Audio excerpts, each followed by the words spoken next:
আসসালামু আলাইকুম everyone, welcome to new video. কি অবস্থা তোমাদের? আশা করছি তোমরা প্রত্যেকেই ভালো আছো। আলহামদুলিল্লাহ তোমাদের দোয়া আমি অনেক বেশি ভালো আছি। আজকে তোমাদের সাথে শেয়ার করব মুরগির ঘিলা কলিজার রান্না।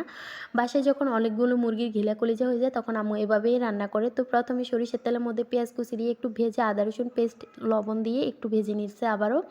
যখন দেখবে যে আদা রসুনের কাঁচা ঘ্রাণটা চলে যাবে অল্প একটু পানি দিয়ে এরপরে হলুদ গুঁড়ো, মরিচ গুঁড়ো আর মিক্সড মশলা দিয়ে ভালো করে ভেজে নিতে হবে।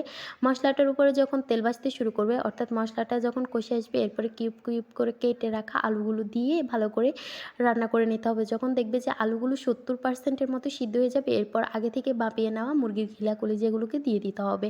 ঢাকনা দিয়ে কিছুক্ষণ জাল করে নেওয়ার পরে দেখবে যে ঝোলটা শুকিয়ে আসবে আর মুরগির ঘিলা কলিজাগুলো একটু ভুনা আকারে হয়ে যাবে। এরপর আরও কিছুক্ষণ জাল করে উপর থেকে ধনিয়া পাতা কুচি দিয়ে দিতে হবে। তো ধনিয়া পাতা কুচি দিয়েছিলাম যে সেটা ক্লিপটা স্কিপ হয়ে গেছে তাই আর সেটা শেয়ার করতে পারিনি।